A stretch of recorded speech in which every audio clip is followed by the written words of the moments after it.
সাধারণ সম্পাদক জনাব রাশেদ খান, তৎকালীন ঢাকা বিশ্ববিদ্যালয়ের শিক্ষার্থী, আজকের সামনে দিয়েছেন, সামনে দিয়েছেন, সামনে আগে দিয়েছেন, দিয়ে আপনার সাইড থেকে ধরেন, ডান পাশে জায়গা দেন ভাই।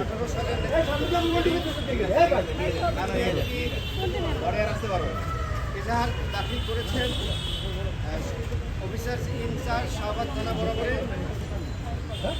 এই এজাহারের মূল যে বিবরণ সেটি হচ্ছে 2018 সালে পুনঃ সংস্কার চলাকালীন 8ই এপ্রিল আপনারা জানেন ঢাকা বিশ্ববিদ্যালয়ের তৎকালীন ভিসি জনাব ডক্টর আখতারুজ্জামানের বাসভবনে অগ্নিসংযোগ, ভাঙচুর এবং হামলার ঘটনা ঘটে।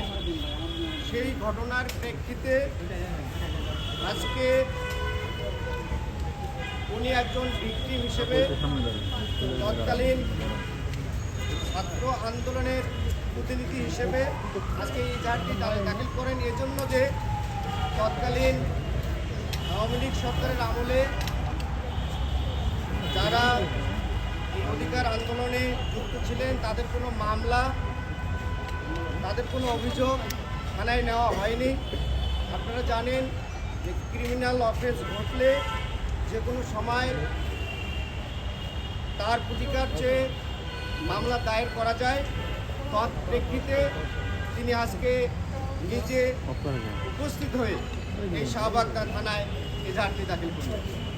এই মুহূর্তে কথা বলবেন কোটা সংস্কার আন্দোলনের 2018 সালে তৎকালীন আহ্বায়ক, বর্তমান গণ অধিকার পরিষদের সিনিয়র যুগ্ম সাধারণ সম্পাদক জনাব হাসান আল মামুন। এরপরে এই মামলার ভিকটিম হিসেবে আজকের মামলার এজাহারকারী জনাব রাশেদ খান কথা বলবেন। ধন্যবাদ সবাই।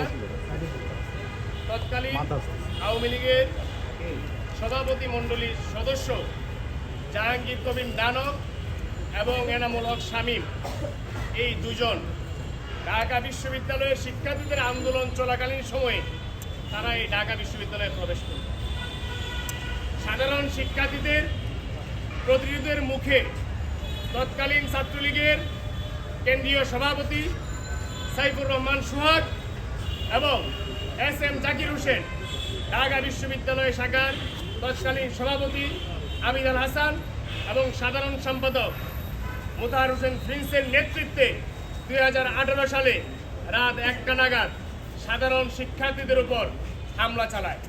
তার এই প্রেক্ষাপটে সাধারণ শিক্ষার্থীরা তখন ছাত্রলীগকে ধাওয়া দেয়। সেই ধাওয়া খেয়ে ছাত্রলীগ তখন রাজু ভাস্কর্য থেকে পলায়ন করে। পরবর্তী সময়ে এই সাধারণ শিক্ষার্থীদেরকে এবং 2018 সালে কোটা সংস্কার আন্দোলনে নেতৃত্ব দেওয়া ছাত্র সংগঠন বাংলাদেশ সাধারণ ছাত্র অধিকার সংরক্ষণ পরিষদের নেতাকর্মীদের বিরুদ্ধে একটি পরিকল্পিতভাবে ঢাকা বিশ্ববিদ্যালয়ের ভিসির বাসভবনে তখন হামলা চালায়। সেই হামলার পরিকল্পনাটি হয় সূর্য সেন হলের সামনে থেকে। ছাত্রলীগের নেতাকর্মীরা পরিকল্পিতভাবে ভিসির বাসভবনে অগ্নিসংযোগ ঘটায় এবং হামলা চালায়। পরবর্তী সময়ে এই মামলায় আমাদের বর্তমান গণ অধিকার পরিষদের সাধারণ সম্পাদক সহ মশিউর রহমান, ফারুক হাসান, আরও অনেকেই এই মামলায় তাদেরকে গ্রেপ্তার করা হয় এবং রিমান্ডে নেওয়া হয়।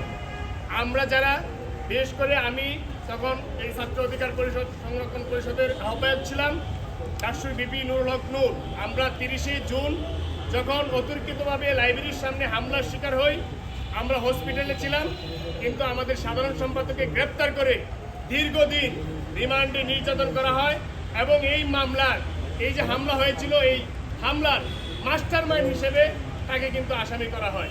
এইখানে যে হামলাটি হয়েছিল এটি পূর্ব পরিকল্পিত। আমরা এই মামলার ভুক্তভোগী ছিলাম। এই পুরো ছাত্র অধিকার পরিষদ এই মামলার ভুক্তভোগী ছিল। আমাদের এই সংগঠনের পক্ষ থেকে আমাদের বর্তমান গণ অধিকার পরিষদের সাধারণ সম্পাদক জনাব রাশেদ খান, সেই মামলাটির এখন বর্তমানে একটি এজাহার দায়ের করছেন।